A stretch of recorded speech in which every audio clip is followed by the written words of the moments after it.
You wake up groggy, hit snooze twice, and stumble to the kitchen for your first hit of caffeine. 10 minutes later, you're still tired. By noon, you're on your second cup, still chasing the energy you never found. It's frustrating, right? But here's the truth. Your body was never designed to need coffee to wake up. Somewhere along the way, you trained it to forget how. Most people think coffee gives them energy, but it doesn't. It stimulates the nervous system and delays your fatigue until it crashes back harder. Caffeine spikes cortisol, the same stress hormone released when you're in danger. So instead of gently waking up, you're shocking your body into fight mode. That's not energy. That's emergency. Over time, the body builds tolerance. That same cup that once felt magical now barely keeps you awake. You start drinking more, earlier, and more often. But instead of solving the problem, it makes it worse. The more you rely on it, the more your natural energy systems go dormant. Your body forgets how to wake up without it, and that's where the cycle begins. But here's the twist. In Japan, where life expectancy is the highest in the world, many start their day without coffee. Not because they avoid it entirely, but because they don't need it. Their mornings are built on rhythm, not rescue. They use simple biological triggers to wake the body up naturally. No jolts, no crashes, just flow. What if the secret to real energy wasn't in a mug, but in your morning habits? What if your body could relearn how to rise without stimulation? You're not broken. You're just out of rhythm. The truth is, energy isn't something you force. It's something you unlock, but only if you stop outsourcing it to caffeine and give your body a chance to remember how to rise. In the West, mornings often start with chaos. The alarm blares. You hit snooze. You scroll through news, messages, and stress before your feet even touch the floor. The first thing your body receives is a flood of stimulation and caffeine. There's no rhythm, no ease, no transition. Just a jolt from sleep straight into survival mode. In Japan, the approach is different. Mornings are built like rituals, not reactions. People wake up slowly, often at the same time each day, with intention and simplicity. There's no rush to grab a phone or gulp coffee. Instead, it's common to stretch, open a window, or sip warm water. Their mornings respect the body's need for gentle activation. Even the pace of movement is slower. There's no frantic scrambling to beat the clock. Everything from getting dressed to making breakfast happens with quiet consistency. This steady rhythm helps regulate cortisol, stabilize mood, and prevent morning crashes. It's not about perfection. It's about flow. And the body responds to that with clean, lasting energy. We often assume that we need stimulation to feel awake. But Japan proves the opposite. When mornings start with calm, the brain feels safe. When light, movement, and breath are prioritized over pressure, the nervous system wakes up naturally. They don't force the body into alertness. They invite it. And that small difference changes everything. The body loves rhythm. It was never designed to wake up at random hours, jolted by alarms and deadlines. In Japan, many people rise around the same time every day, even on weekends. That regularity anchors the circadian clock, which governs your energy, hormones, and focus. It's not discipline. It's biology catching a beat. When you constantly shift your wake-up time, you create something called social jet lag. That awful Monday morning crash isn't laziness. It's misalignment. Your brain relies on patterns, especially light and sleep timing, to function well. Without them, it stays confused, and confusion leads to fatigue. Your body can't perform well in chaos. The Japanese lifestyle naturally supports morning regularity. Smaller homes, thinner walls, and early school or work schedules all contribute to a consistent rhythm. Kids often walk to school. Adults use public transportation. Morning routines are baked into daily life. That structure helps the body predict what's coming and prepares it to show up fully. You don't have to wake up at 5 a.m. to feel good. You just need to wake up at the same time every day. Pick a wake-up window and protect it like your energy depends on it, because it does. Within a few days, your body will start beating to that rhythm. And when that happens, you don't rise with resistance. You rise with clarity. Before reaching for any drink, the Japanese often reach for light. Whether it's sliding open a paper screen or stepping briefly onto the balcony, their mornings begin with brightness. This isn't just tradition. It's neuroscience. Sunlight shuts down melatonin, boosts serotonin, and tells the brain it's morning. It's the biological start button you've been skipping. Most people wake up in darkness, both physically and mentally. They roll out of bed, pour coffee, and scroll through fluorescent screens before ever seeing real daylight. But artificial light doesn't send the same signal. Your body needs the full-spectrum light of the sun to reset your internal clock. Without it, you stay stuck in sleep mode. In Japan, morning light is woven into everyday routine. Many homes are designed to let natural light in early. Even short moments by a window, brushing teeth in front of the sun, or walking to work help activate the system. It's not about tanning or staring at the sky. It's about letting your body see the day begin, so it can begin with it. Try exposing your eyes to natural light within 30 minutes of waking. Step outside or simply open the curtain and let the light hit your face. You'll feel your brain lift, your alertness rise, your mood shift. Before you drink anything, give your body what it actually needs.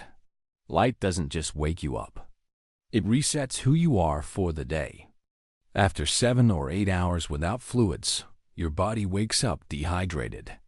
That dry mouth, sluggish brain, and stiff movement, it's not just sleep inertia. It's your cells running on empty. In Japan, many people begin their mornings with a simple glass of water. No sugar, no additives. Just room temperature hydration.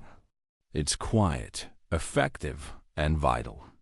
Coffee dehydrates you further. Drinking it first thing might wake you up mentally, but it puts stress on your internal systems. Your kidneys, liver, and digestion are already trying to reboot. Without water, they struggle. Hydration before stimulation gives your body the tools to turn back on. Energy isn't something you drink. It's something you unlock. Japanese routines often include water as the first step before food, tea, or movement. Some even make it part of a ritual, drinking slowly, mindfully, as a form of respect to the body.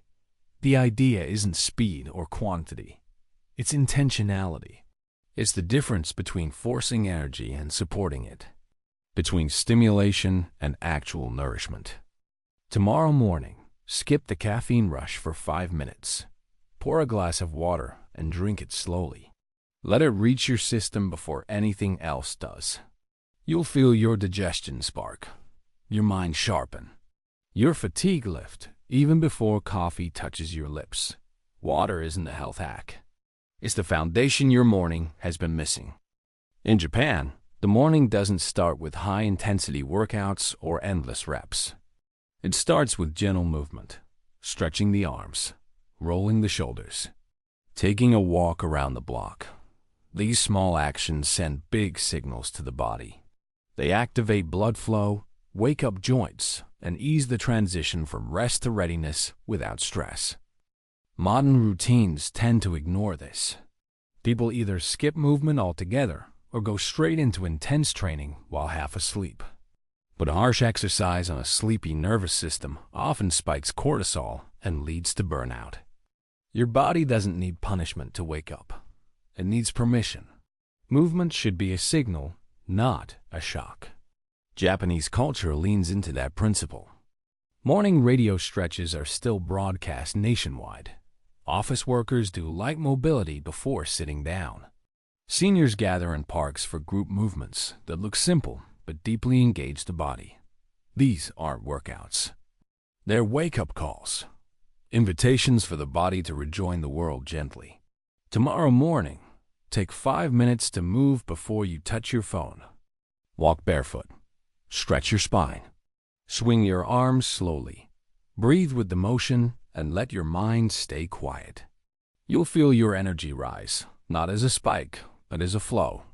When your body is treated with rhythm instead of resistance, it responds with clarity, stability, and quiet strength that lasts.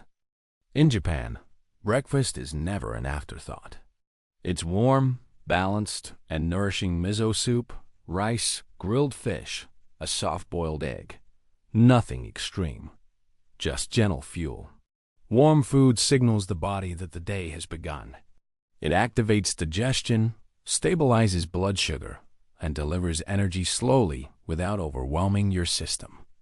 Now compare that to a Western morning. Cold cereal, sugary pastries, protein bars eaten in traffic, or worse, nothing at all. When your first meal is rushed or skipped, your body feels unstable. You crash before noon. You crave more caffeine. But the problem isn't your energy levels. It's what you're asking your body to run on. Japanese breakfast works because it supports the nervous system. Warm liquids and complex carbs ground the body after a night of fasting. You feel safe. You feel steady. That's why their energy doesn't spike and crash. It flows. And this isn't about perfection. It's about sending your body the right message. You are nourished, not neglected. You don't need to master Japanese cuisine overnight. But you can start small. Swap the cold for something warm. Replace the sugar with something simple. A bowl of oats, a boiled egg, a miso broth. Even once or twice a week, this shift can rewire how your mornings feel. Your energy doesn't come from caffeine. It comes from care. The moment you open your phone, your mind belongs to someone else. Emails, headlines, messages all before you've even taken a breath. In the West, this is normal. In Japan, mornings are protected. The first moments of the day are often quiet, device-free, and fully present. The nervous system is given space to wake up naturally, not defensively. Most people lose their energy before they've even stood up. Not from physical movement, but from information overload. The phone pulls you into reaction mode. Your thoughts race. Your body tenses.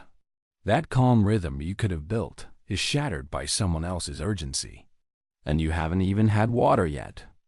In Japan, the absence of screens in the morning isn't about rules. It's about intention. You can't rise with clarity if your first thought belongs to a notification. Rituals like tea, stretching, or simply sitting in silence hold more power than most apps ever could. This stillness becomes a source of clean energy, of mental oxygen before the noise begins. You don't have to go full monk. Just wait 10 minutes. 10 minutes to drink water, stretch, feel the air on your face.